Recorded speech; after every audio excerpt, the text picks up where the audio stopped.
Clowns एक ऐसे जीव जो शायद पैरानॉर्मल और नॉर्मल के बीच कहीं होते हैं। कई लोगों को भूत प्रेत और आत्माओं से शायद इतना डर नहीं लगता जितना एक क्लाउन से लगता है। ये कहानी भी ऐसे ही एक क्लाउन की है जिसका कहर एक छोटे से शहर बैरेक टाउन में कुछ ऐसा फैला कि वहां के लोगों ने घर से बाहर निकलना ही बंद कर दिया।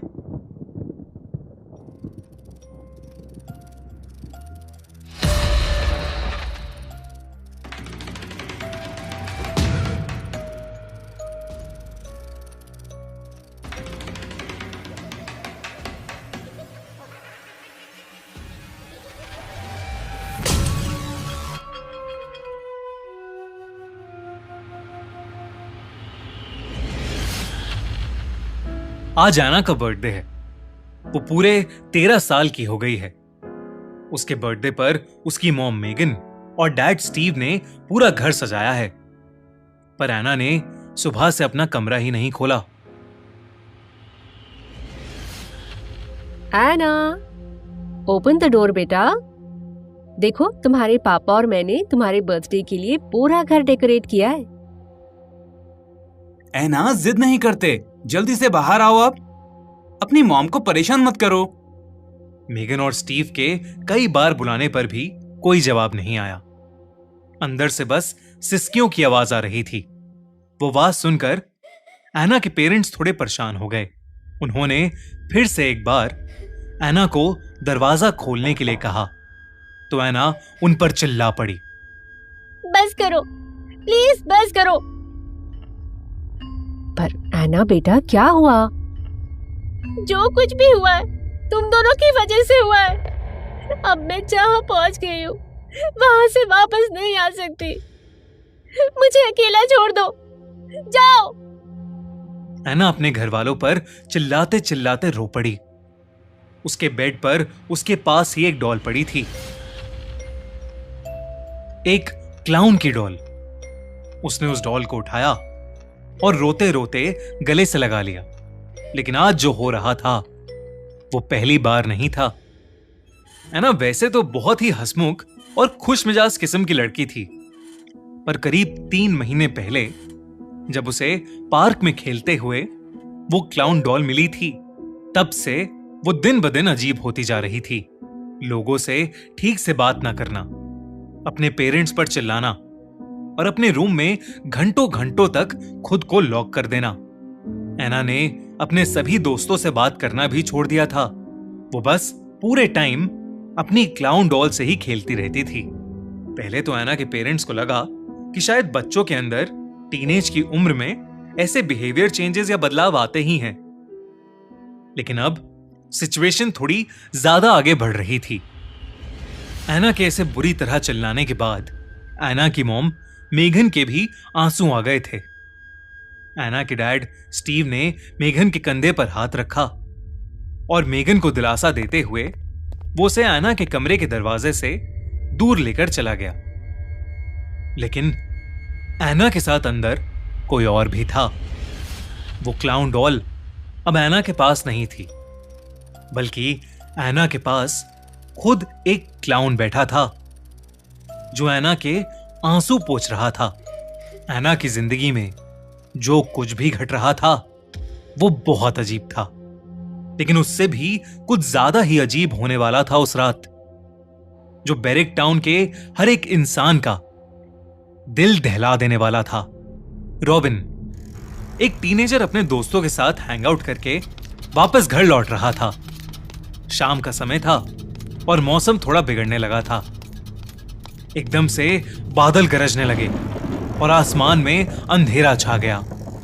जोरों की एक बिजली कड़की और बहुत तेज बारिश शुरू हो गई।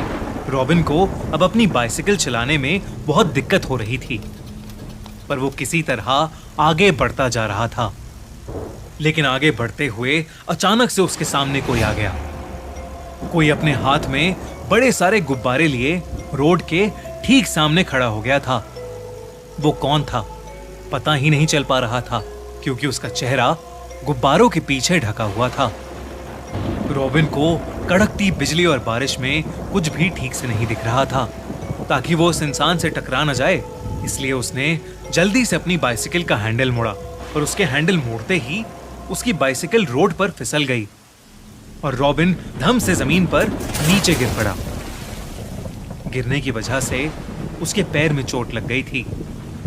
रॉबिन नीचे जमीन पर गिरा हुआ था और जब उसने आसपास उस इंसान को देखने की कोशिश की जिसका चेहरा गुब्बारों के पीछे छुपा हुआ था, तो वो इंसान दूर दूर तक कहीं नहीं था। फिर अचानक बिजली कड़की और वो आदमी रॉबिन के ठीक सामने आ गया। Hello, surprise surprise. रॉबिन के सामने कोई और नहीं बल्कि एक भयानक दिखने वाला क्लाउन खड़ा था, जिसे देखते ही रॉबिन कांप उठा। लेकिन इससे पहले कि वो कुछ कर पाता या कुछ कह पाता,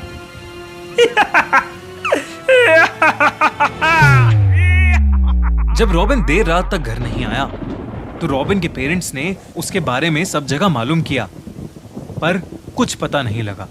जब कहीं से कुछ भी इंफॉर्मेशन नहीं मिल रही थी तो उन्होंने पुलिस को खबर की। पूरे शहर में रॉबिन की खोज शुरू हो गई।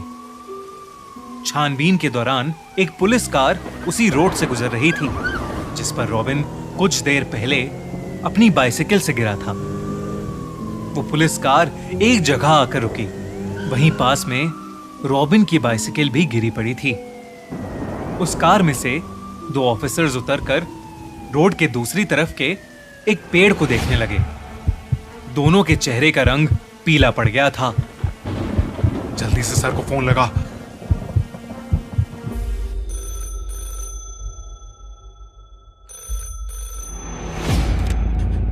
सर।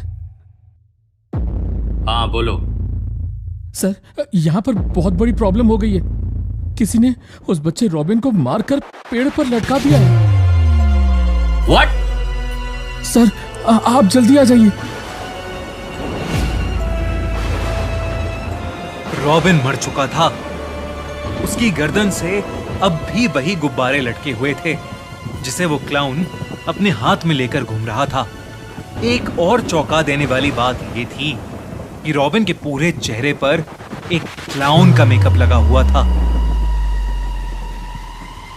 वहीं दूसरी ओर उस रात एना के चेहरे पर अब फाइनली एक मुस्कान थी और वो उसी डॉल जैसे दिखने वाले क्लाउन के साथ अपने कमरे में नाच रही थी।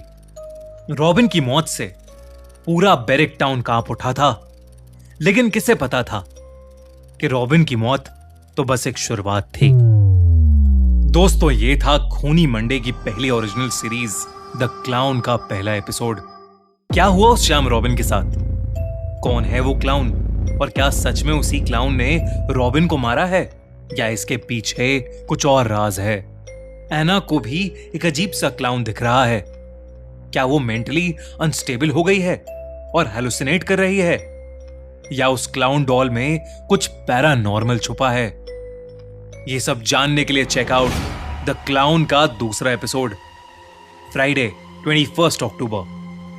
दूसरे एपिसोड की नोटिफिकेशन के लिए बेल आइकन दबाना मत भूलना। और अगर आपसे वेट नहीं हो रहा तो स्पॉटिफाई पर आप सुन सकते हैं द क्लाउन के सारे एपिसोड्स, यानी फुल सीरीज, अभी के अभी only on our podcast the horror show by Khooni Monday. Link in the description and pin comment. और गाइज, अगर ये एपिसोड पसंद आया है तो इस वीडियो को लाइक करो, सब लोगों से शेयर करो और कमेंट्स में हमें बताओ कि आपको इस एपिसोड में सबसे अच्छी चीज क्या लगी।